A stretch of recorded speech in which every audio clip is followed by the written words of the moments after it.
अस्सलाम वालेकुम, कैसे हैं आप लोग। पाकिस्तानी अकमल जिसको चाइना के अंदर सजाए मौत दी गई 2009 के अंदर, ये वाकया बहुत मशहूर हुआ था। और ये सजाए मौत क्यों हुई थी आपके लिए जानना भी जरूरी है, कहीं आप भी इस मामले की तरह ना फंस जाएं। अब अकमल जो है 1956 के अंदर पाकिस्तान में पैदा हुआ। जैसे ही चंद साल की उम्र हुई तो इसके वालिदैन जो है वो यूके शिफ्ट हो गए। अब अकमल ने सारी तालीम जो है वो यूके में हासिल की। यूके में पढ़ने लिखने के बाद इसने कोई छोटी मोटी नौकरी करनी चाहिए, जो कि ये ना कर सका। उसके बाद अकमल जो है वो यूके से अमेरिका शिफ्ट हो गया। अमेरिका जाकर इसने एक स्टेट एजेंट का काम शुरू कर दिया। स्टेट एजेंट का जो काम था वो भी ज्यादा नहीं चल सका, तकरीबन 2 साल के अंदर ही वो बंद हो गया और ये वापस यूके आ गया। यूके आने के बाद इसने 1988 के अंदर एक टैक्सी का काम शुरू किया।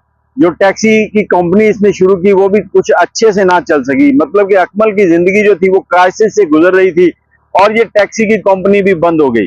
और इसी दौरान अकमल के ऊपर बहुत सारे और भी ऐसे केसेस होते रहे जिनका इसको सामना था। फिर इसने एक और कंपनी खोली जो कि लोगों को सैर तफरी के बारे में गाइड करती थी। उसमें कुछ अरसा गुजरा तो इसकी जो सेक्रेटरी थी उसने इसके ऊपर केस कर दिया हिरासमेंट का, और साथ ही उसने कहा कि अकमल उसको 6 महीने से आधी तनख्वाह दे रहा है, तो जो कि साबित हो गया। उस जुर्म में भी अकमल को सजा हुई। उसके बाद 2004 या 5 के अंदर अकमल ने पोलैंड की एक औरत से शादी की। उससे पहले अकमल की जो शादी थी उसमें इसको तलाक हो चुकी थी और ये अलहदगी इख्तियार कर चुके थे। मतलब अकमल की जिंदगी जो थी उसमें मसाइल ही मसाइल थे, कहीं उसको सुकून नहीं मिल रहा था। अब 2004-5 के दरमियान में इसने पोलैंड की एक औरत से शादी की।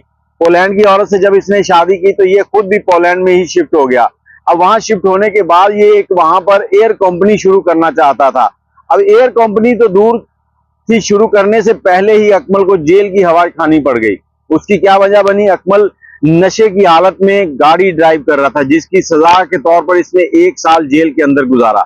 जैसे ही ये जेल से निकला तो इसका राब्ता एक ऐसे शख्स से हुआ जो म्यूजिक से रिलेटेड काम करता था। अकमल को अब दुनिया के सारे काम जो है वो छोड़ने की तरफ दिमाग जा रहा था, क्योंकि वो सारे ही काम कर चुका था। अब वो म्यूजिक लिखना शुरू हो गया था। जैसे ही उस शख्स ने एक कार्लेस नामी शख्स से इसका राब्ता करवाया तो कार्लेस ने इसे कहा कि हम लोग चाइना चलते हैं, वहां पर नाइट क्लब्स होते हैं, वहां पर हम रात में परफॉर्म किया करेंगे, तुम लिखा करोगे मैं गाया करूंगा। तो अकमल ने उसके साथ हामी भर ली और इन्होंने मिलकर चाइना की टिकट्स करवाई। लेकिन ऐन मौके के ऊपर इसने इसके जो साथी था उसने इसे कहा कि मैं तुम्हारे साथ इस फ्लाइट में नहीं जा सकता, क्योंकि ये फ्लाइट जो है ये फुल हो चुकी है, मैं अगली फ्लाइट में तुम्हारे पीछे आ रहा हूं। और उसी वक्त उसने इसे एक सूटकेस थमाया। उसने कहा ये तुम सूटकेस ले जाओ, मैं अगली फ्लाइट से आकर तुमसे ये सूटकेस ले लूंगा। तो अकमल जैसे ही चाइना लैंड करता है, लैंड करने के बाद उसके सामान की स्कैनिंग हो रही होती है। तो सामान की स्कैनिंग के दौरान हमला उसे अजीबोगरीब नजरों से देख रहा होता है। हमले को इसके ऊपर शक होता है। अकमल भी कुछ घबराया हुआ होता है और इसको एक साइड में ले जाकर इसके सामान की तलाशी ली जाती है। और इसका जो बैग था जो इसको इसके साथी ने दिया था, उसके निचले हिस्से के अंदर 4 किलो हेरोइन थी, जो कि अकमल के लिए फांसी का फंदा बनने जा रही थी। अब अकमल ने जब ये देखा तो उसके होश गुम हो गए। अब वो चीख चीख कर कह रहा था कि ये बैग मेरा नहीं है, लेकिन अब गलती हो चुकी थी। पुलिस उसको ले गई वहां की अदालत में। 2007 में मुकदमा शुरू हुआ तो वहां की अदालत ने इसके मुकदमे के ऊपर इसको सजाए मौत सुनाई। अब चाइना के अंदर 50 ग्राम से ज्यादा हीरोइन कैरी करने के ऊपर आपको सजाए मौत मिलती है, और अकमल तो 4 किलो हीरोइन लेके घूम रहा था। उसके बाद यूके की गवर्नमेंट जो है उसने बहुत कोशिश की, चाइना की गवर्नमेंट से रिक्वेस्ट की कि अकमल जो है इसका दिमागी तवाज़ुन ठीक नहीं है, इसका दिमागी तवाज़ुन का टेस्ट किया जाए। क्योंकि चाइना के अंदर कानून है कि अगर कोई दिमागी तौर पर बीमार है, उसका दिमागी तवाज़ुन ठीक नहीं है, तो उसको सजाए मौत नहीं दी जाती।